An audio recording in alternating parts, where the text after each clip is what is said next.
McBride and welcome to my acrylic marble ombre design set workshop. In this workshop I'm going to teach you how to ombre and get that perfect baby boomer with coloured acrylics and your classic pink and white. I really hope you guys enjoy this workshop, so let's get started.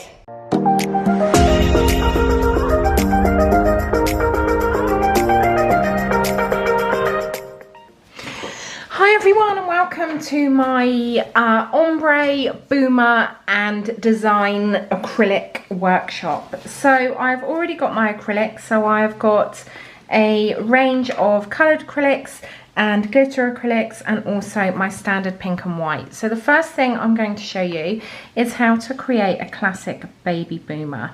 Okay, so I'm going to go into my white and I am going to pop this down on the nail, and the first thing I want to do is go in on this free edge line and create a super crisp white. Okay, so it needs to be nice and even and consistent, and you can see I'm not working too thick because I am going to go in and cap this with clear. Okay, that's really important.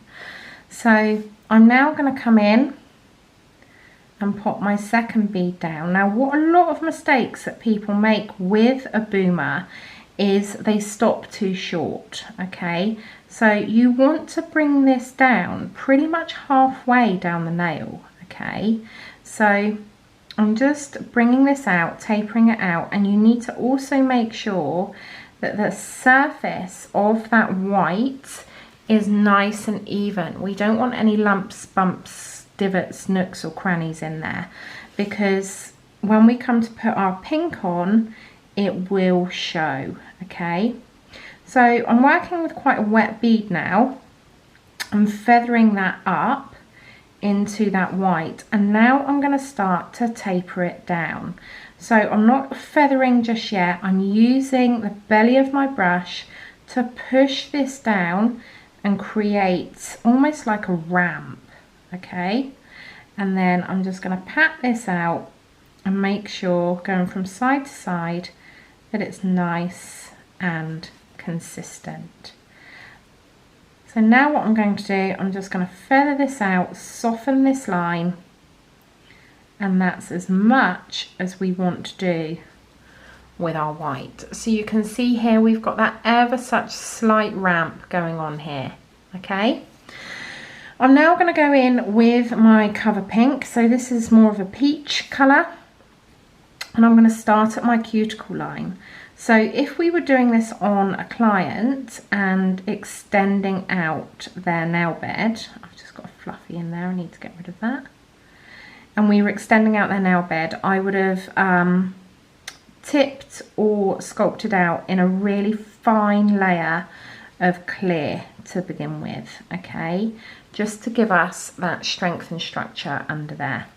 So you can see how thin I'm working. Okay, so now we're going to come into our blend zone. So I'm going to pick up a bead, pop it onto that blend zone, tap it out, and this is where people normally panic. I'm going to blend it out this way, back up, so we've got that blend, and then I'm going to go in and feather this out over my white. Okay, just really lightly. I'm hardly touching the nail. I'm just literally blending that out with a super soft touch, and then I'm going to go in and pat it out. Again, feather it out and then pat it. So you can see how we've got that blend.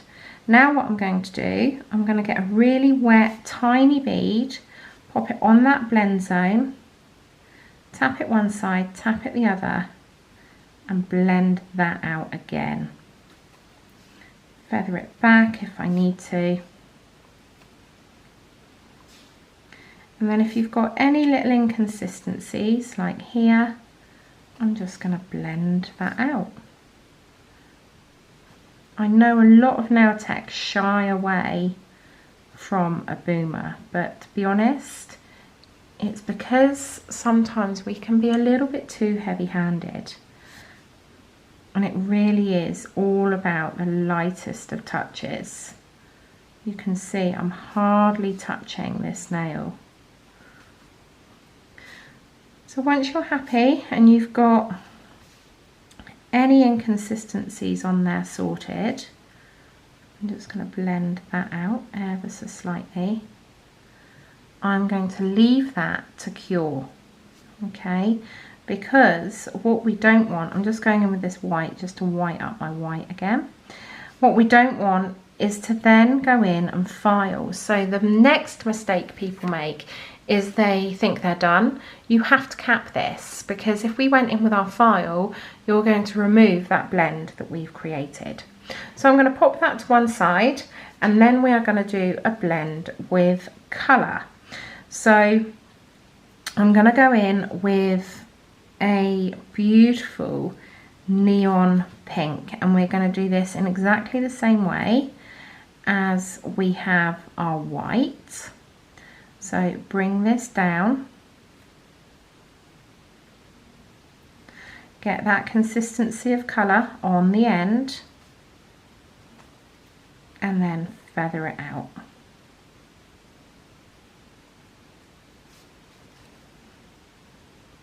Okay, I'm just going to pop a little bit more down just to bring it down a little bit further, because again we don't want it stopping short. And then just feather out that pink into that blend line. Okay, so now what I'm going to do, I'm going to come in with my Cover Peach, go in at that cuticle line, bring it round, taper it down like we would. Don't forget the basics.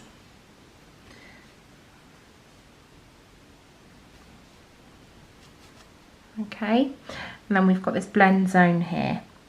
So I'm now going to go into that blend zone again with my cover. Again, working really nice and thin. We don't want to create too much bulk. And then bring that up and blend it out.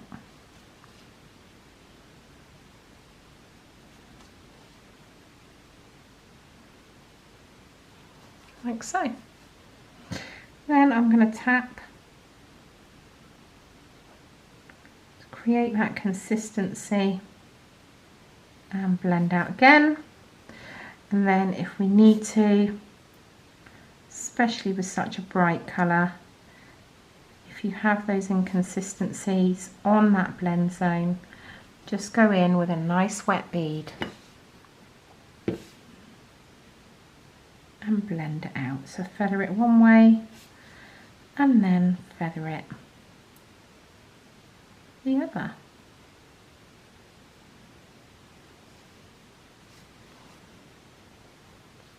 I'm just going to pop another one just here.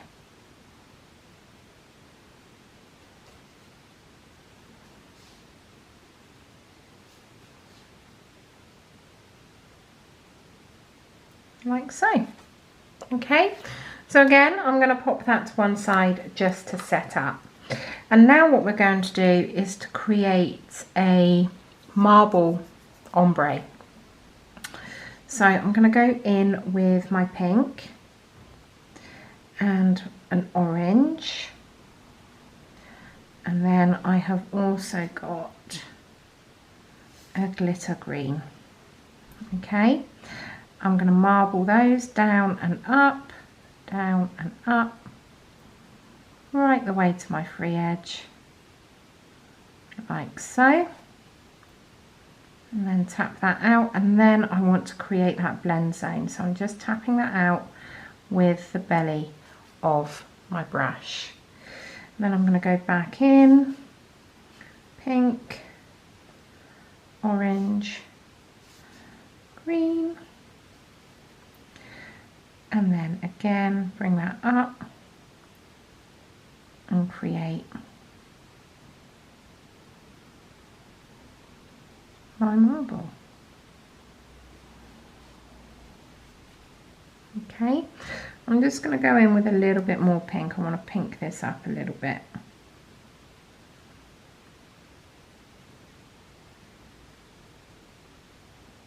There we go, that's better.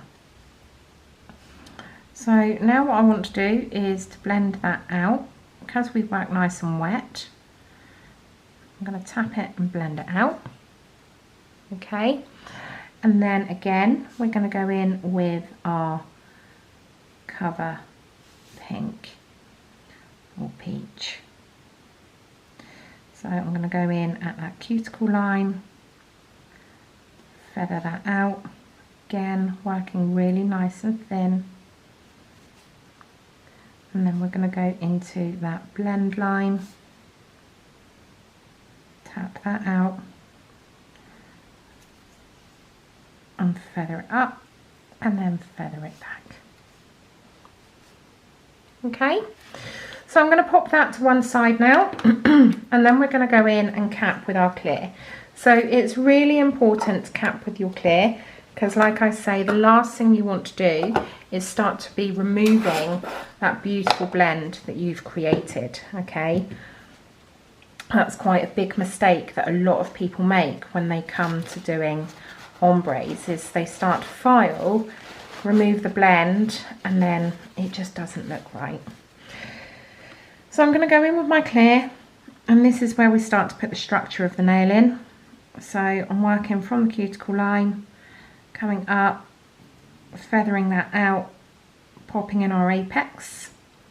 Depending on how long the nail is how big we do our apex, and then I'm going to come in over that blend zone and protect that, and then just pull that down over our free edge, and then again feather that up into our apex line and pull it down as needed. Then I'm just going to come in on our free edge and make sure that's beautiful white is nice and protected. I'm just going to come in here because I've got a slight divot, bring that out, feather it back onto my apex and make sure that I'm happy with that top line. So that is now going to go into the stand and wait to set up. I'm going to do exactly the same on my pink ombre. Bring that down, taper it out onto that cuticle line,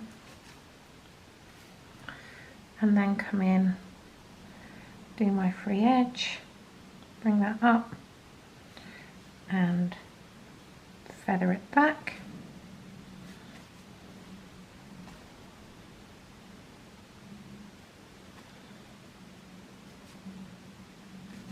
Like so.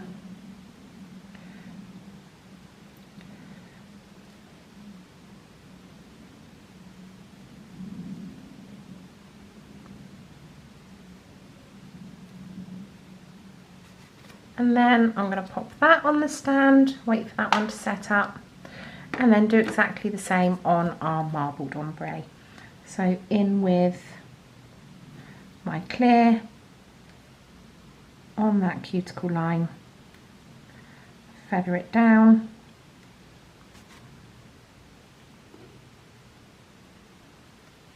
on my blend zone,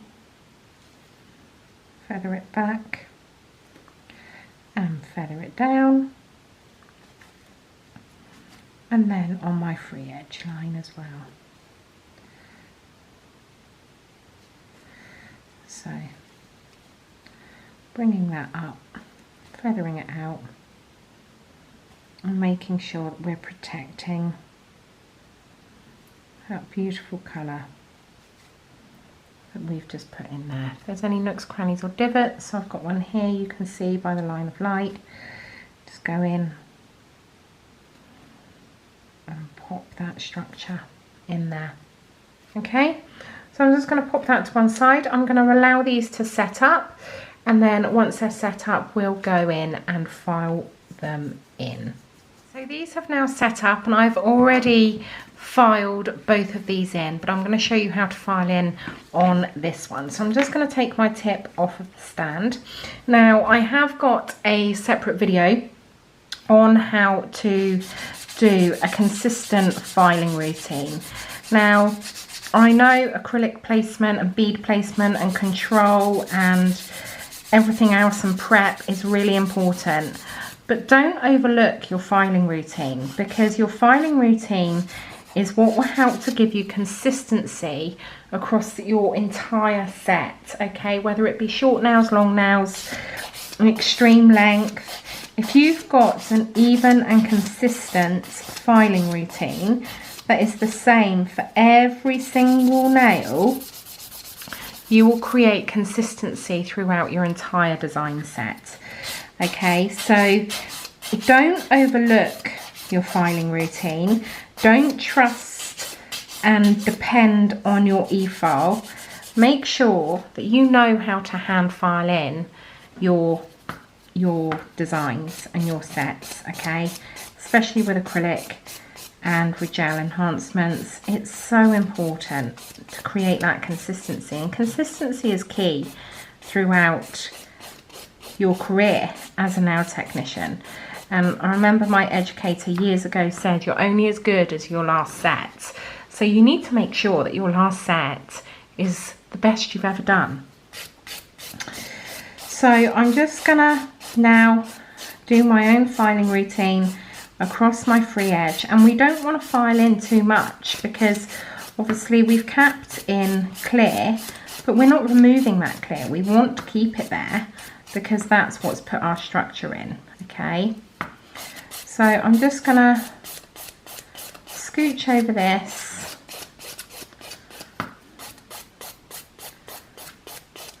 and then I'm just going to turn this around. Obviously I wouldn't do this on a client because I wouldn't have to be holding the tip like this, so I do apologise for almost filing this backwards, but needs must when we're using a tip. So I'm just filing into what would be the cuticle area, and then I'm just going to check from the top. So I've got a big divot here, so I need to make sure that I get rid of that. So I'm going to go in with a nice flat file and remove that divot nice and consistently throughout the nail. Don't just file in the area that needs it. File in and be nice and consistent. Okay, so I've just got a little bit more to do. Whoopsie. Just there. Now you can see why I cap in that clip, because if we were to do all of that filing on top of this blend, we will have lost the blend by now, which is absolutely not what you want to do, okay? So just making sure that's nice and even and consistent. So from the side down through, looking down the barrel of the nail, we just need to do a little bit there. And then I'm going to go in with my white block buffer. So what this is going to do, the file that I was using before is a 180 grit file, and then this is just going to remove any of those scratches, just get rid of that blue tack, any of those scratches that have been left on the surface of our enhancement. Now I've done that on the other two nails, so they are already done. I'm just going to pop this back on my tip stand, like so. And then I'm going to use my dusty brush just to remove that first initial layer of dust. And then I'm going to go in with my more scrubby brush. So my scrubby brush would remove from the cuticle line sidewalls, and if I was doing this on a client, I'd be going up underneath the nail as well. So once we've removed all of that, we can go in with our top coat. So it's up to you whether you use matte or shiny. I do love a Baby Boomer in matte, but I am going to show you shiny. So I'm going to be going in with I'd Rather Be Shiny, which is our own non-wipe top coat. So this is a 60-second cure. And I'm going to go in at the cuticle line first. Now obviously if we were doing this on a client, you'd be steering clear of the cuticle sidewalls and also making sure that you cap that free edge. Going in on the second nail. Now these neon ombres have been super popular in my salon with summer coming up. We're just coming into summer now, so neons are the way forward at the moment. And then I'm going to do my marble ombre, which I think is my favourite, to be honest, because it adds that little bit of interest, but it's not too overpowering. So for clients that want that little bit of zhuzh, then but want that almost like classic French look, then the marble ombre is for them. So I'm just going to go over this with a new top coat because my other one was on its last legs. I also have a bit of fluff in there, which is great. Thanks for joining the party.